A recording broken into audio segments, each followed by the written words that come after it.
Ada apa Kisanak? Tidak ada apa-apa, Pak. Sudah kebiasaan dia membuat kaget orang. Oh. Iya, Pak. Maaf, kebiasaan di rumah. Sepertinya aku pernah melihat Andika di depan gardu jalan tadi.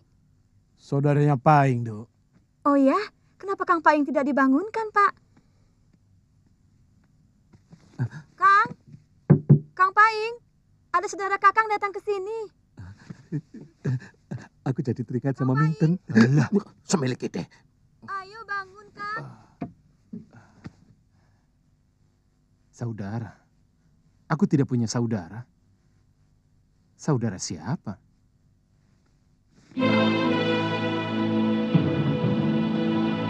Lampir. Anak buah Mak Lampir menebar petaka di sini. Katakan, apakah aku perlu membuka tutup tabir di sini? Siri Sandi. Seekor kerbau ditusuk tali temali. Hendak dibawa pergi tuannya. Iya.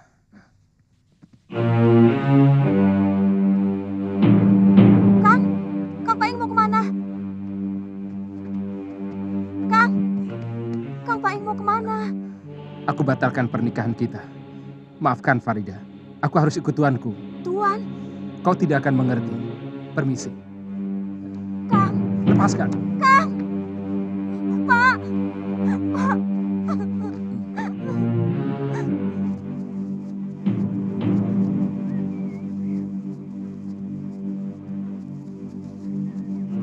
Aneh. Bukan Farida yang dibawa. Tapi calon suaminya. Aku betul-betul tidak mengerti.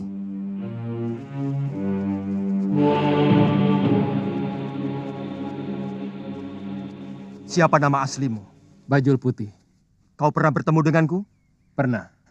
Kami 5 bersaudara pernah bertempur dengan Andika. Dan kami kalah dihajar pusaka Andika hingga luka parah. Kenapa gadis-gadis yang bernama Farida atau yang mirip dengan nama itu dibunuh di sungai? Dan atas perintah siapa? Kakang Bajul Segara. Kenapa? Guru besar Mak Lampir menawan seorang gadis bernama Farida. Sekarang gadis itu hilang karena ada yang menculiknya. Mak Lampir memerintahkan kami untuk mencarinya. Maka Kakang Bajul Segara memerintahkan kami untuk membunuh semua gadis yang bernama Farida. Kejam. Mengapa orang yang tidak berdosa yang menjadi korban? Sekarang sudah jelas, Bara. Farida tidak lagi di tangan Mak Lampir. Bangsa jin jangan begitu saja dipercaya, Sir. Kita harus ketemu dengan Mak Lampir. Dan berusaha menghentikan perintah Bajul Segara untuk membunuh gadis-gadis yang bernama Farida. Bawa kami ke tempat Mak Lampir atau Bajul Segara. Tapi Pangeran... Tidak ada tapi, cepat!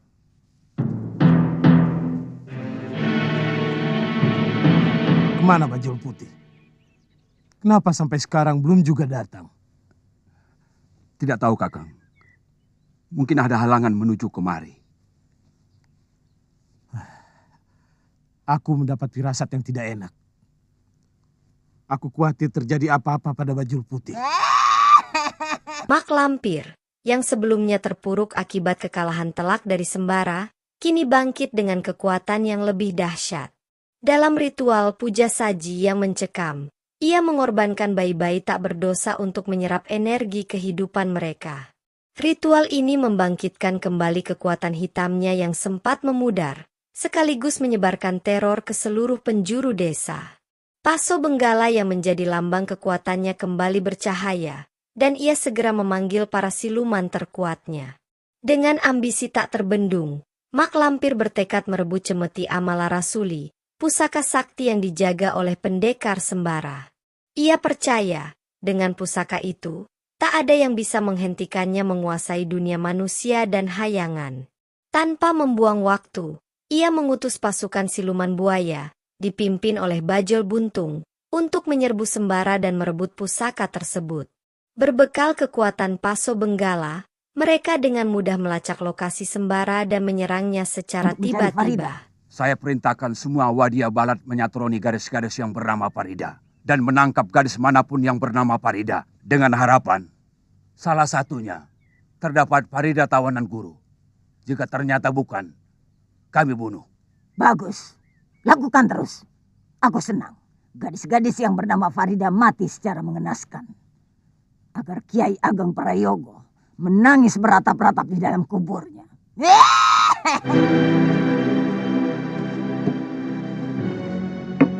Silakan.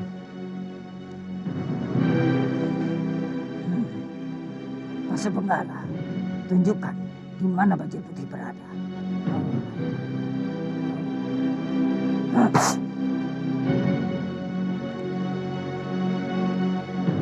Kurang ajar. Bajul Putih tertangkap pemuda keparat itu. Aneh. Bagaimana Bajul Putih jatuh ke tangan Sembara? Tangkap Sembara, rebut senjatanya.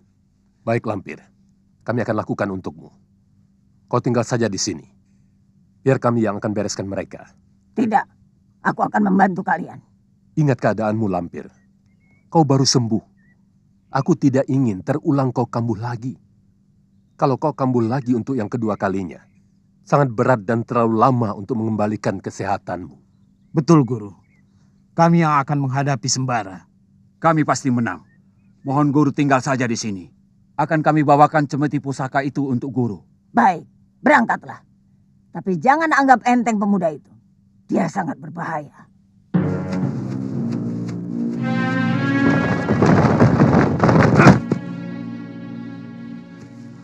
Celaka Bara. Biasanya muka sangar seperti itu sih suka makan orang. Tenang Sir. Bacalah ayat kursi dan doa perlindungan. Mereka bukan bangsa manusia. Bangsa memeti. Benar. Mereka sebangsa dengan Paing. Serahkan Paing dan pusaka di punggungmu itu padaku anak muda. Oh, kalian menginginkan pusaka ini. Berarti kalian utusan Mak Lampir. Di mana perempuan setan itu bersembunyi? Takut berhadapan denganku? Kurang ajar. Tidak patut guruku takut pada orang macam kamu. Kalau tidak takut, kenapa tidak keluar? Kenapa bersembunyi di balik punggung cecunguk busuk macam kalian? Jangan banyak mulut. Bunuh dan ambil senjata di punggungnya itu.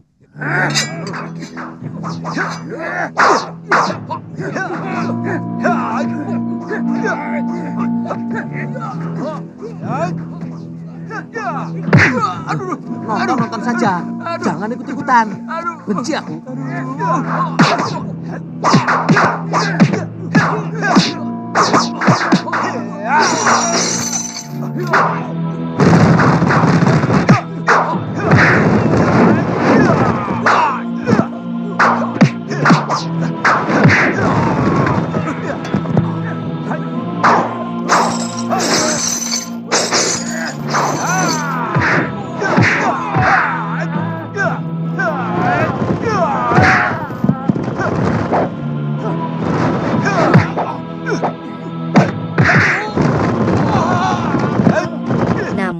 Sembara yang telah ditempa oleh berbagai pertarungan tak gentar menghadapi serangan mereka. Dalam pertempuran sengit yang berlangsung hingga fajar, ia berhasil melumpuhkan satu persatu siluman buaya itu. Di ambang kekalahan, para siluman yang takut menghadapi murka Mak Lampir memohon ampun kepada Sembara. Mereka bersedia mengkhianati tuannya dan menunjukkan lokasi persembunyian Mak Lampir demi menyelamatkan nyawa mereka dari hukuman yang lebih kejam daripada kematian. Melihat niat mereka yang tampak tulus, Sembara memutuskan untuk membawa mereka ke Kiai Jabat, seorang ulama sakti yang dikenal mampu mengubah hati para pendosa.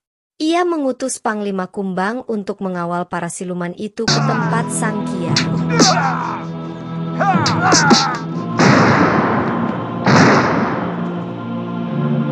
Kurang ajar. Jahanam. Keparat. Dia bunuh Kakang Bandang Laksa. Dia bunuh 2 murid terbaikku.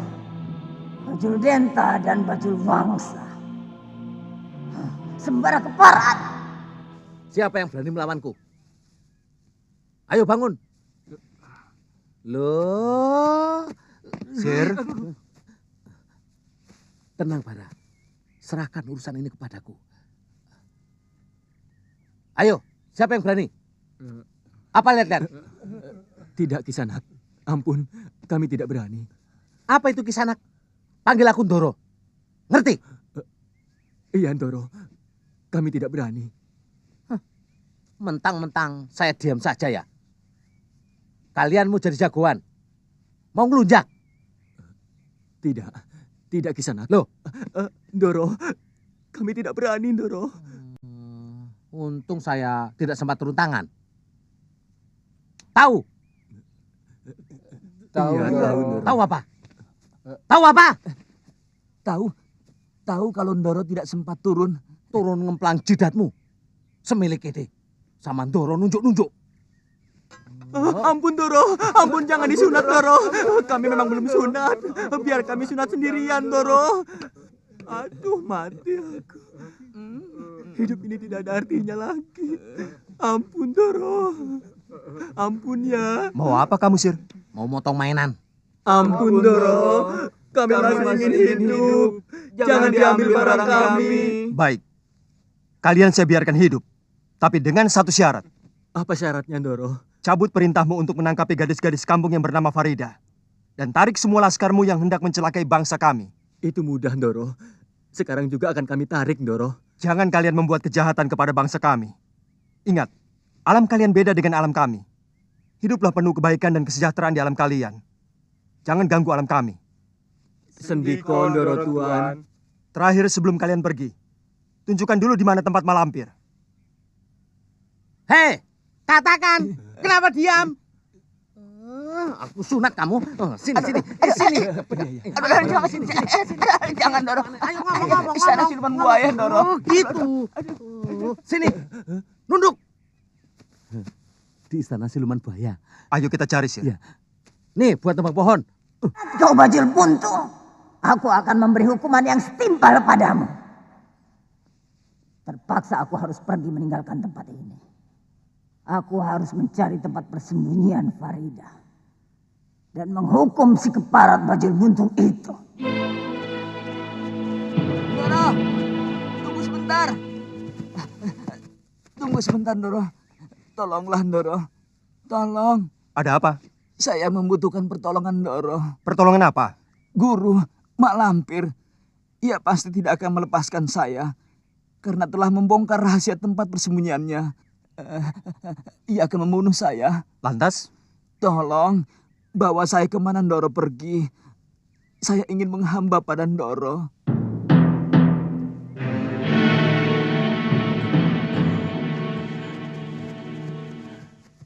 Bara, dia kan dari bangsa Muhammadiyah. Benar. Kenapa, Sir? Kita ajak saja. Lumayanlah buat disuruh-suruh. Kalau kita sedang lapar, dia kita suruh cari makanan. Kau mau makan dari hasil curian? Loh, kan bukan kita yang nyuri, Bara.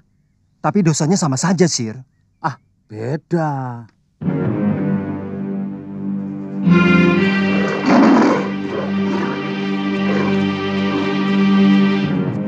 Selamat datang, Panglima Kumbang.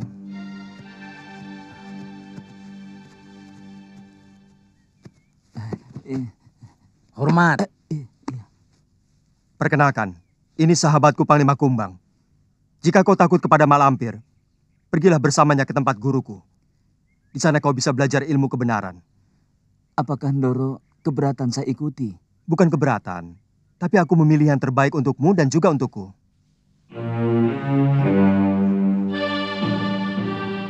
Mungkin ini gua iblis yang dimaksud Bajul itu, Bara. Mungkin.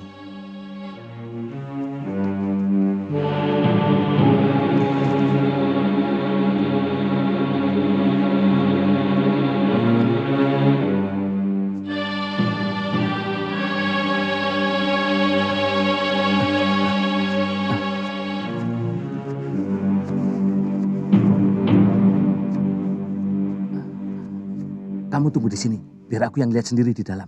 Jangan sembrono, Sir. Malampir bukan orang bodoh. Jika gua iblis ini tempat dia melakukan upacara tumbal sesaji untuk menyembuhkan luka parahnya, kita harus hati-hati. Sebab dia pasti akan membuat kita celaka sebelum kita sampai ke mulut gua. Lihat daun-daun kering itu. Dalam perasaanku seperti tidak wajar. Tidak wajar bagaimana? Ini kan hutan.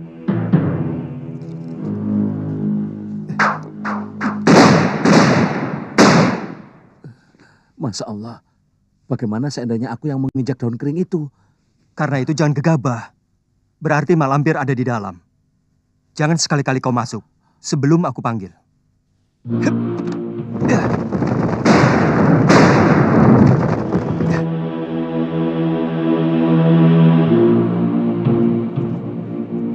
Sir!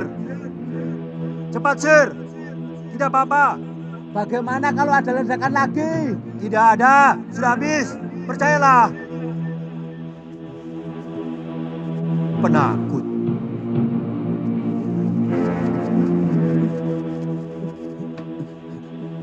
Wow. Oh, semilik ini. Ada orang mau nubruk, dibiarkan saja. Salahmu sendiri kenapa memejamkan mata segala? Takut. Siapa takut?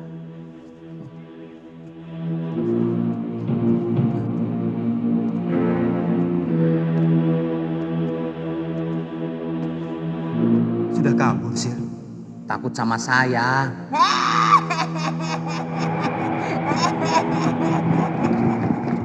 Awas kau sembara. Mau lari kemana kau? Di sini kalian pasti mampus, Kumbang. Dan kau Bajul Buntung. Kau telah mengkhianati aku. Kau pun harus menerima hukuman yang setimpal. Maut. Ampun, Guru. Ampun. Aku ingin hidup. Bajul Buntung, ingat, kau telah bertobat. Tak pantas kau menyembah hamba setan seperti dia. Kau Kumbang harimau keparat. Sekarang aku tidak perlu berbelas kasihan lagi. Kau wanita iblis lampir. Kau tidak pernah punya belas kasihan. Aku tidak perlu takut kepadamu. Kau bukan Tuhan yang perlu aku takuti. Jangan sebut-sebut Tuhan di hadapanku. Allahu Akbar. Kau tidak akan bisa membunuh aku jika Allah tidak menentukan aku mati. Dan kau bukan malaikatul maut. Akan aku buktikan. Namun, perjalanan mereka tidak berjalan mulus. Di tengah perjalanan, Mak Lampir yang menyadari pengkhianatan anak buahnya muncul dengan amarah membara. Dalam kilatan petir yang membelah langit malam, ia menyerang tanpa ampun. Panglima Kumbang dan para siluman buaya berusaha melawan, tetapi kekuatan mereka jauh di bawah Mak Lampir. Akhirnya, mereka semua ditangkap dan diseret kembali ke sarang kegelapan, tempat hukuman paling mengerikan telah menanti mereka. Namun, Kiai Jabat dan Nyai Bidara, yang mengetahui bahaya ini, datang tepat waktu untuk menyelamatkan mereka. Pertarungan besar pun pecah di antara kedua kekuatan. Cahaya putih dari ilmu suci melawan energi hitam Mak Lampir yang mematikan. Meski kekuatan Mak Lampir telah pulih, ia belum sepenuhnya sempurna, sehingga terpaksa melarikan diri dengan dendam yang semakin membara. Kemenangan ini memberikan secercah harapan, namun Sembara dan para sekutunya tahu bahwa Mak Lampir tidak akan berhenti sampai ia berhasil menaklukkan dunia.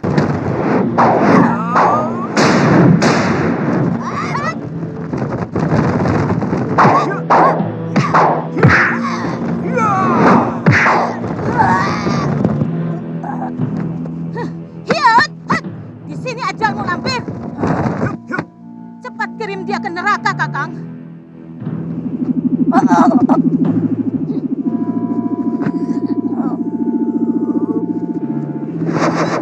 Allahu Akbar.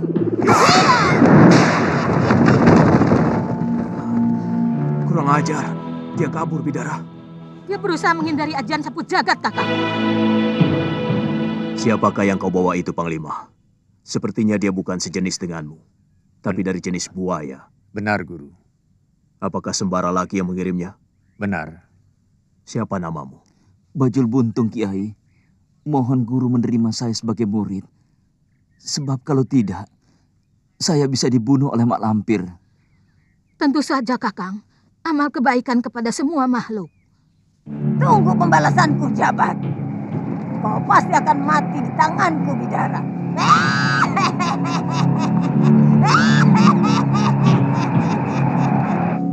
Sembara, istirahat dulu. Kakiku sudah mau putus nih. Aku masih penasaran, Sir. Belum bisa menangkap Mak Lampir. Penasaran ya penasaran, tapi kamu harus lihat dulu kakiku. Kamu lelah? Lapar. Dari pintu gua tadi kan aku belum makan apa-apa. Loh, jambu di hutan dan pisang 3 sisir di pinggir sungai itu apa? Maksudku makan nasi. Kita nyari warung dulu yuk. Ya, kita cari sambil jalan. Asik. Benarkah dia, Paman? Tidak salah lagi. Lihat pusaka di punggungnya. Itu yang dimaksud oleh Kiai Maktub dan Dukun Waru itu. Jadi bagaimana? Kanjeng tunggu di rumah bekal dadapan. Pemuda itu biar saya yang tangani.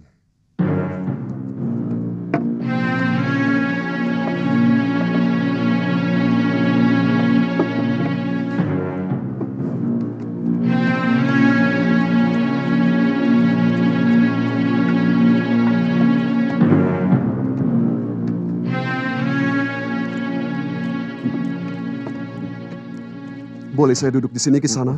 Silakan.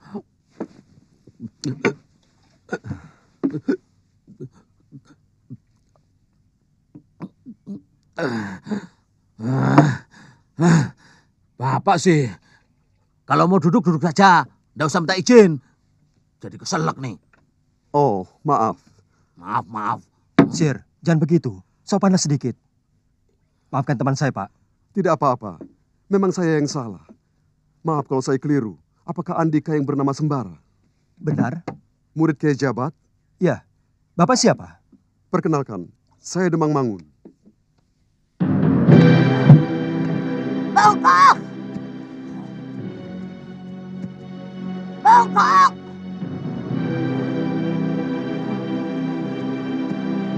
Bongkok!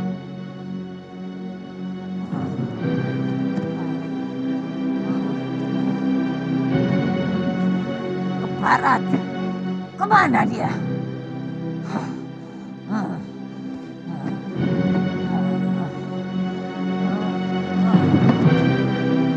Bagaimana perkembangan terakhir? Sangat memprihatinkan. Korban jatuh lagi, Kanjeng. Kali ini seorang gadis bernama Warsiti.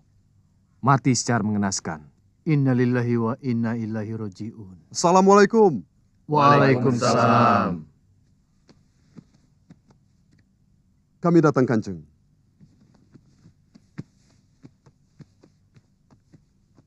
Sembara, perkenalkan.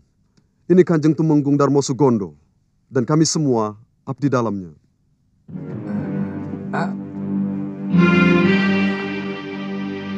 Guru.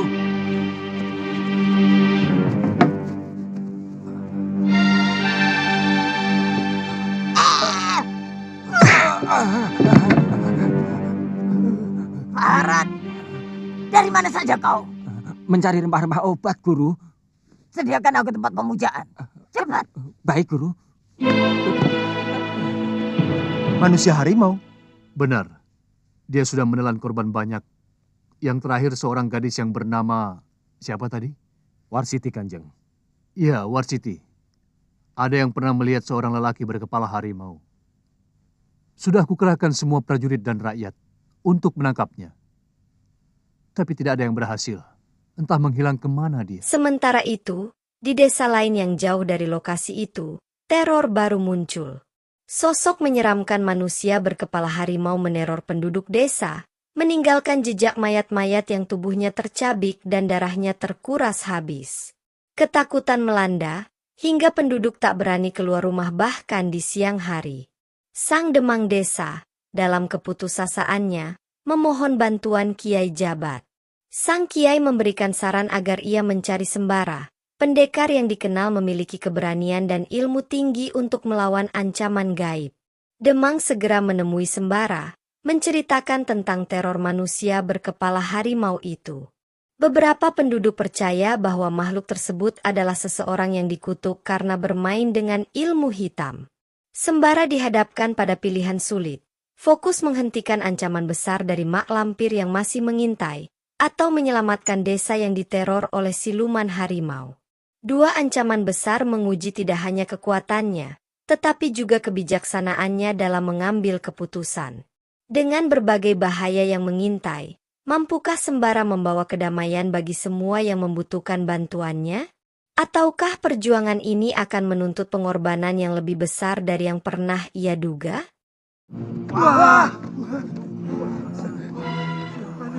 Korban satu persatu berjatuhan. Barangkali sekarang telah berjumlah 80 orang. Sudah Kanjeng upayakan untuk menangkapnya? Hampir setiap hari aku kerahkan rakyat dan prajurit untuk mencari makhluk manusia berkepala harimau itu. Tidak satu rumah pun yang lolos tanpa digeledah. Semua wilayah diperiksa, tapi tetap saja tidak ada. Barangkali itu memang makhluk siluman. Dia benar-benar menghilang. Tapi anehnya, di saat yang tak terduga, dia muncul membawa petaka. Usaha apa saja yang sudah Kanjeng lakukan, selain mengerahkan rakyat dan prajurit? Menghubungi orang-orang pandai. Yang terakhir kali kami hubungi ialah Kiai Jabat. Apa mungkin dia Mardian, Bara? Bisa jadi. Tapi itu kan baru kira-kira. Pasti, Bara. Sepertinya aku tahu siapa dia, Kanjeng. Dia adalah harimau jadi-jadian dari seorang laki-laki yang terkutuk bernama Mardian. Sir. Tenang saja, Bara. Biar aku yang tangani, ya. Siapa Mardian itu, Kisanak? Apa Kiai Jabat tidak menyebut namaku? Maaf, tidak. Siapa nama Kisanak? Basir. Lengkapnya Raden Mas Subasir, kondang dukun segala. Pakai dukun segala? Iya. Itu nama warisan turun-temurun yang menjadi dukun segala macam penyakit. Apakah Kiai Jabat tidak pernah menceritakan tentang itu kepada Kanjeng? Tidak. Oh, berarti ada yang terlupa. Yang membuat onar itu bernama Mardian. Gampang itu, bisa diatur. Gampang? Oh, kecil. Sembara, kau hadapilah Mardian. Jika kau ada kesulitan, tanya padaku, ya. Baik. Bagus, bagus. Tolonglah Kisanak, tolonglah rakyat kami. Bisa diatur. Jangan khawatir, Kanjeng. Nanti kami akan atasi. Tapi jangan lupa, Kanjeng. Karena kami keluar tenaga banyak, makanan kami pun harus banyak dan enak. Untuk itu jangan khawatir, Kisanak. Apa yang Kisanak inginkan, katakan saja. Kami akan sediakan.